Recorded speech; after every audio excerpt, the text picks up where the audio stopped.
चले जाना। और बीच में कहाँ रुकने का कोई स्थान है? तुम गए ही नहीं, तो गए नहीं तुम, या तो तुम छलावा करो किसी के साथ, ये कुछ नहीं, मार्ग में थोड़ा नहीं करो, बर्फ गिरेगी तुम बुरा मत करो, तुम्हें बढ़ना है, बढ़ते रहना है और गौमुख पहुंचाना है। ये छल है, ये गुरु का छल। जो गुरु ने देखा ही नहीं गौमुख, और देखा होगा तो वो कहेगा कि तुम्हें चिंता करने की जरूरत नहीं है, तुम गंगोत्री के आगे पैदल रास्ता है, पैदल रास्ते आओगे तो पहले चीड़वास आएगा, जब चीड़ों का घना जंगल था इसलिए चीड़वास ना पड़ा, फिर भोजवासा स्थान आएगा जब भोजपत्र के बहुत पेड़ थे, फिर लाल बाबा का आश्रम है, वहां रात विश्राम कर लेना, वहां रात को तुम्हें भोजन मिलेगा, सोने के लिए कंबल मिलेंगे, और उसके बाद में वहां से केवल 8 किलोमीटर आगे जाओगे तो गोमुख तुम्हें साक्षात दिखाई दे जाएगा, फिर वापिस लाल बाबा रास्ता बता देगा, क्यों वो देख चुका है। जो नहीं देख चुका है वो नहीं बता सकता, जो भक्ति जगदम्बा का दर्शन कर चुका है वो तुम्हें विधि में समझा सकता है, और जो नहीं देख चुका है वो कुछ भी ऐसा कह सकता है तुम हिमालय में चले जाओ। इसलिए मैं जिस गालिब के श्लोक को तुम्हारे सामने आज पहले दिन, नवरात्रि का पहला दिन भी नहीं, तुम्हारे इस नए संवत का भी आज पहला दिन है, और मैं सोचता हूं किस प्रकार की युक्ति, इस प्रकार की चेतना, इस प्रकार की बातचीत सुनने का तुम्हारी जिंदगी का भी पहला दिन है। तुम पहली बार अपनी जिंदगी में ये पहली बात सुन रहे हो कि हम पूर्ण भौतिक ग्रस्त रहते हुए भी भगवान के साक्षात दर्शन कर सकते हैं, क्योंकि तुम्हारे जीवन का पहला क्षण है पूरी जिंदगी का। अब तक तुमने जिंदगी बिताई वो अपने ढंग से, अपने ढंग था, अच्छी बुरी, मगर जो कुछ बिताई उसमें कुछ उपलब्ध कुछ नहीं हुआ। दुख और वेदना और परेशानियां और बाधाओं और अड़चनों और बीमारियों के अलावा तुम्हारे पास कोई पूंजी नहीं बची, आनंद नहीं बच पाया, सुख और सौभाग्य नहीं मिल पाया।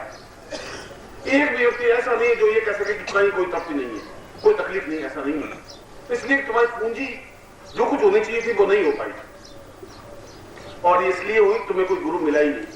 डोंगी मिले, पाखंडी मिले होंगे तो डोंगी मिले होंगे, सही रास्ता नहीं बता सके होंगे।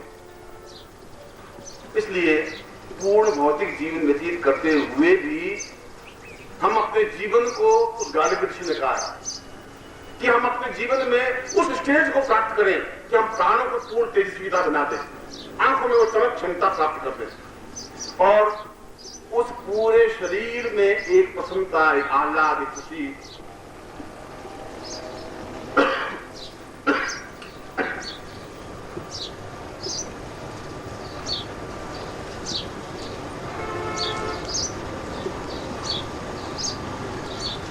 और एक तृप्ति अनुभव कर सके। अगर वो तृप्ति है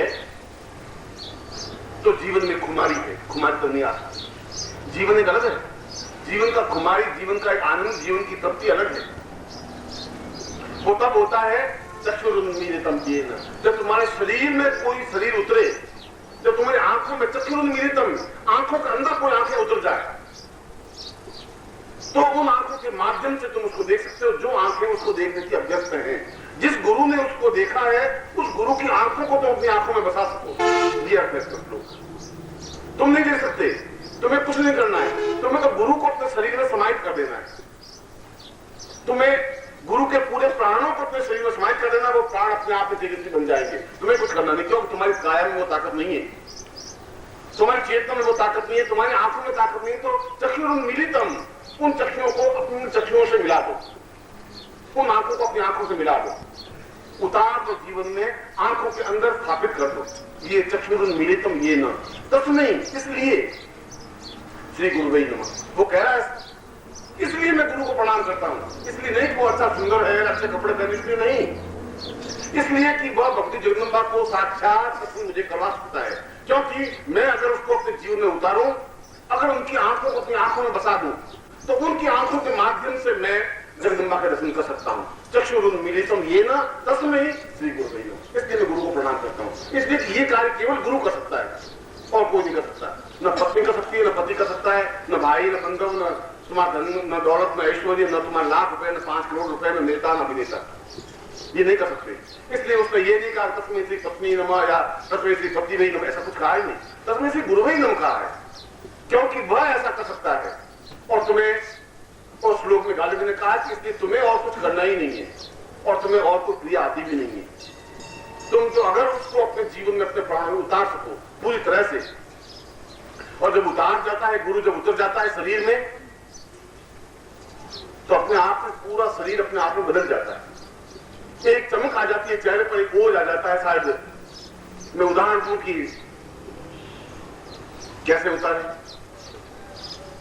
गुरु को शरीर में उतारने की बात आपने कही गुरु जी, मगर उस गुरु को अपने शरीर में हम कैसे उतार सकते हैं?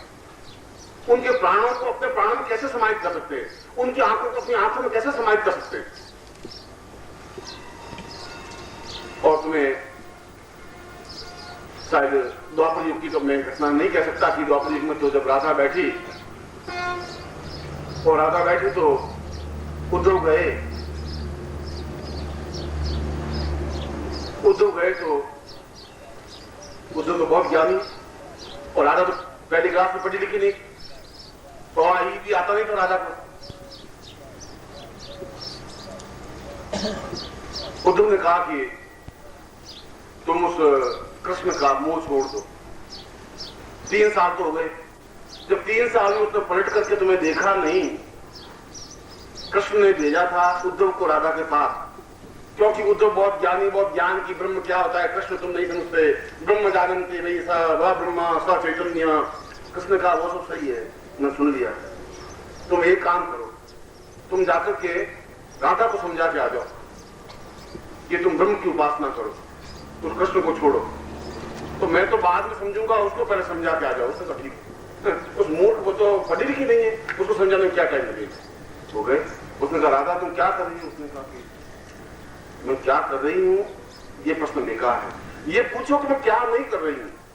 मैं हर क्षण उस कृष्ण को भोजन करवा रही हूँ, उसको बात कर रही हूँ, उसके सामने बैठी हुई हूँ, उसका चिंतन कर रही हूँ, उसको प्यास लग जाती है तो पानी पिला देती हूँ, थक जाता है तो पाँव दबा देती हूँ, और रात्रि को विश्राम के लिए पलंग बिछा देती हूँ, पाँव दबाती हूँ, सुला देती हूँ, और सुबह टाइम पर जगा देती हूँ। कृष्ण तो हमारे यहाँ से गए हुए 3 साल हो गए, 3 साल और 300 साल और 3000 साल तुम्हारे लिए गणना है, काल की गणना, मेरे लिए तो कोई गणना नहीं है। शाम हो गई तो राधा ने कहा कि तुम उद्धव कहाँ जाओगे, रात में यहीं सो जाओ। तो कुटिया थी, कुटिया में राधा सोई हुई थी, बाहर कुटिया के बाहर उद्धव भी सो गए। उद्धव सो गए तो रात को 9 या 10 या 11:30 या 10-11 बजे तो कृष्ण कृष्ण कृष्ण कृष्ण कृष्ण कृष्ण की आवाज आने लगी। कृष्ण की आवाज है, रात को कहां से आ गई? उद्धव सो ज्ञानी थे, ज्ञानी पढ़े लिखे थे, और खाली ज्ञानी सबसे बड़ा मूर्ख होता है। जो केवल ज्ञान ही जानता है वह तो ठीक वैसा ही होता है जो एक पोथी पढ़ी हुई रखी हुई होती है, तुम्हें जब इम्तिहान देना होता है मैट्रिक का, तो बस पूरे पन्ने रटे हुए होते हैं और जाकर उतार देते, तुम्हें कुछ न तो ज्ञान। अगर तुम्हें कहूं कि पारे को शोधन करना कि बस वो तो ठीक है, वैसा जो लिख दिया वैसा याद किया वो लिख दिया। ये रात तो कृष्ण कृष्ण की आवाज कहां से आ रही है? वो उठा, चौपड़ी के इधर गया, पीछे गया, चारों तरफ घूमा, पलटा तो आवाजें धीमे आने लगी, थोड़ी और आगे गया तो आवाज ही बंद हो गई। ये क्या हुआ? फिर वापस आंगन में आ गए, कृष्ण कृष्ण की आवाज। थोड़ा दरवाजा खोला, कुटिया के अंदर दीपक लग रहा था, अंदर गया तो राधा बिल्कुल नींद में सोई, तो इसके तो होठ हिल ही नहीं रहे और आवाजें बहुत तेज आ रही। थोड़ा सा पास में गया तो देखा कि शरीर के प्रत्येक रोम रोम से कृष्ण की आवाज आ रही। उद्धव समझ गया कि कृष्ण को पूरे शरीर में समाहित होने की क्रिया ज्ञान शास्त्र और वेद पुराण में नहीं है, राधा से सीखी जा सकती। और राधा को जगाया, तुम क्या बोल रही थी? तुम बोल ही नहीं रही थी, नींद ले रही थी, तुमने क्यों जगाया? क्या हुआ? जब पूरे जीवन में उतार दिया जाता है, ये तो एक राधा का उदाहरण है। और उदाहरण की यदि कोई प्रेमिका हो और उसका प्रेमी कहीं चला गया और 2-4 दिन के लिए नहीं आ रहा हो, तो आप देखेंगे वो बिल्कुल खोई हुई सी, और जो ही आपका चेहरा अगर साइकोलॉजिकल देखें तो चेहरे पर बड़ी चमक आया है, जैसे बातचीत की है, ऐसा हो गया है। अब कभी चेहरे पर रंग उड़ जाएगा, कभी एकदम से गुस्सा आ जाएगा, कभी खिलखिलाहट आ जाएगी, कभी आंखों में मस्ती आ जाएगी। ये सारी बात तो सामने कुछ नहीं है, मगर वह पूरा आंखों में आंखें उतरी हुई है, इसलिए बातचीत हो रही है, पास में कोई नहीं है, मगर चेहरे पर चमक भी आ जाती है। बिल्कुल एक अजीब चमक है। एक औरत में, जो शादीशुदा औरत है, उसमें उस औरत में बहुत अधिक अंतर है। उसके चेहरे की चमक ही बिल्कुल दूसरी है, उसकी चमक ही बिल्कुल दूसरी है, क्योंकि उसने उसको पूरी तरह से अपने शरीर में समाहित किया हुआ है, इसलिए उसकी चमक बिल्कुल अलग है। और जब गुरु का स्पर्श पाता है शिष्य, देखना नहीं, पास में बैठना भी नहीं, जब स्पर्श होता है दीक्षा के माध्यम से, जब उसको जीवन में उतारने की क्रिया होती है तो एकदम से शिष्य का चेहरा बदल जाता है, रंग बदल जाता है, प्राण बदल जाते हैं, आंखों का भाव बदल जाता है।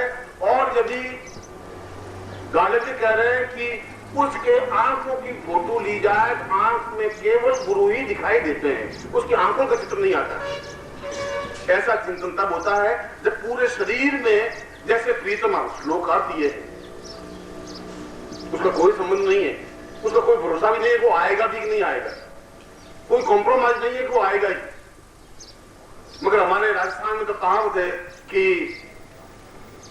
बाजी लो चितारे मने आवे चिट्ठी, कि मेरा बहुत हठी पति है, प्रेमी है, बाजी लो बहुत हठी, बहुत जिद्दी है, आने का मैं बार बार कहती हूँ, आ नहीं रहा है।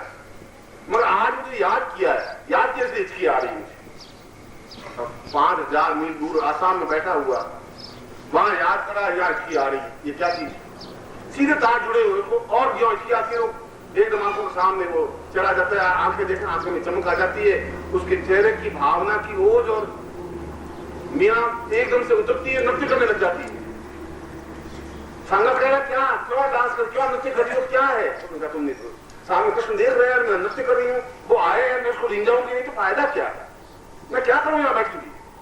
वो देखो, तुम देखो सामने खड़े, और उसका शुद्ध सालत है तो पागल, दिमाग खराब हो गया, कहां है या कृष्ण कहां है? तुम नहीं देख पाओगे, तुम्हारी आंखों में वो चीज उतरी नहीं है, मेरी आंखों में उतरी हुई है। मेरी आंखों में उतरी हुई इसलिए मुझे मालूम है वो सामने खड़ा है, सामने खड़ा है, आया, बड़ी मुश्किल से थका हुआ है, और नृत्य करके अगर उसको खुश नहीं करूंगी तो अर्थ क्या, मेरी जिंदगी का मकसद क्या है? ये उतरने की क्रिया है। मैंने आपको उदाहरण, 2-3 उदाहरण दिए।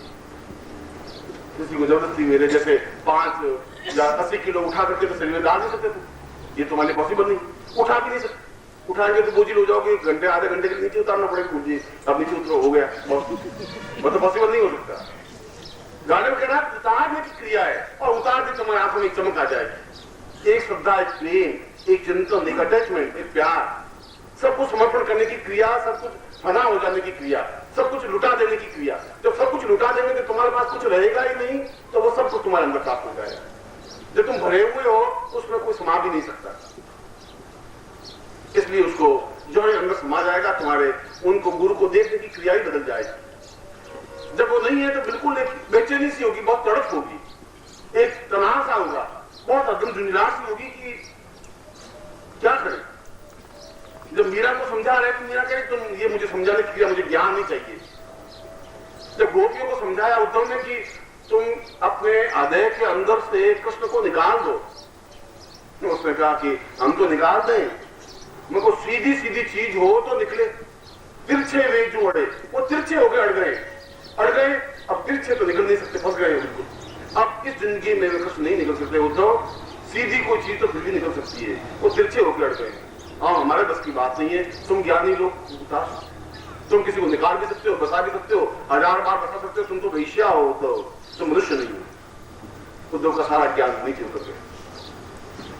वे गोपियां शायद ज्यादा ज्ञानवान थी, वो पढ़ी लिखी नहीं थी, उनको कोई गायत्री मंत्र भी नहीं आता था, उस राजा ने कोई शास्त्र वेद पुराण पढ़े नहीं थे, मगर उसने जो क्रिया की आज 5000 साल बाद भी तुम्हें मुझको याद है, क्योंकि उन्होंने उस रास्ते को अपनाया जो गालिब जी ने कहा कि तुम अपने जीवन में उन आंखों को, उन प्राणों को, उन चेतना को, उन स्वप्नों को, उन दिव्यों को अपने अंदर उतार लो, उसके माध्यम से तुम सब कुछ प्राप्त कर सकोगे।